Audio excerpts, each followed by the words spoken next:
People toss around the word Democrat like it's shorthand for anyone who isn't conservative. But politics isn't that simple. It's layered, nuanced, and more complex than catchy labels. The far left, they're not Democrats. They're revolutionaries without a revolution, idealists without a workable plan, activists driven by emotion rather than strategy. They've hijacked the spotlight, making moderates seem like a watered-down afterthought, overshadowing the steady work of realistic progress. Real Democrats, the backbone of progress, are moderates. We're practical. We build bridges instead of burning them. We negotiate rather than dictate, while the far left demands purity tests, impossible standards no real-world policy could meet. Moderates achieve results through compromise and cooperation. Here's the irony.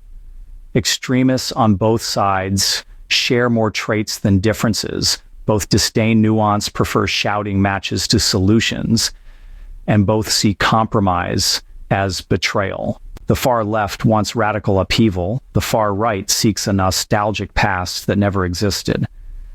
Both idealize impossible worlds and ignore practical realities. Moderates, however, both Democratic and Republican, understand the necessity of steady governance, careful progress, and realistic goal setting. Moderates often get labeled as sellouts or traitors by extremes, accused of lacking conviction simply because we choose effectiveness over dramatic gestures and political theater. Take infrastructure. Moderates from both parties passed the Infrastructure Investment and Jobs Act, benefiting millions by repairing roads, bridges, airports, and providing clean water. Practical improvements that extremists neglect in pursuit of ideological purity. Consider healthcare reform. While extremes shout about idealized single-payer systems or market-driven solutions, moderates push incremental improvements like the Affordable Care Act that have concretely expanded coverage to millions. Education reform, bipartisan environmental protection, criminal justice reform. These are moderate victories achieved through compromise, not extremism. They're proof that moderate policies create tangible benefits in people's everyday lives. Yet we allow the loudest voices, extremes, to define the debate, profiting from division, outrage, and media spectacle, rather than focusing on real-world solutions and long-term improvements. True Democrats, true Republicans, real moderates recognize that incremental, realistic change endures, even if it's not glamorous, flashy, or headline-grabbing. And guess what? Moderates from both sides share more common ground with each other than with fringe groups in their own parties.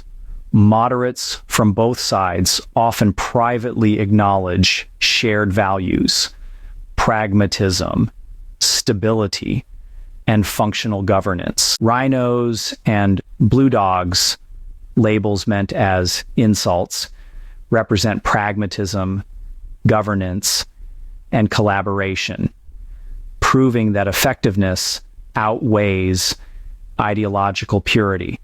They're often responsible for the most enduring bipartisan achievements. The far left, like the Green New Deal proponents, offer grand visions without pragmatic pathways, ignoring the economic and social complexities of systemic change.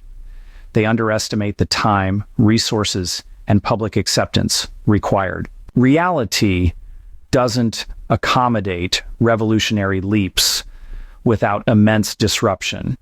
It demands cooperation, incremental progress, careful negotiation, even uncomfortable compromise.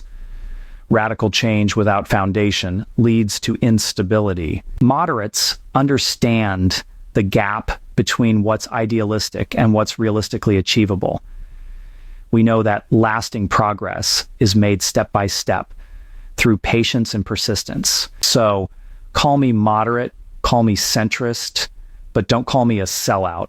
I'm the one keeping society running while extremists shout from the sidelines, fixated on unattainable dreams or fears. When the dust settles, when the screaming stops, moderates will remain standing, quietly holding society together, achieving real, lasting progress, building bridges where others have burned them down.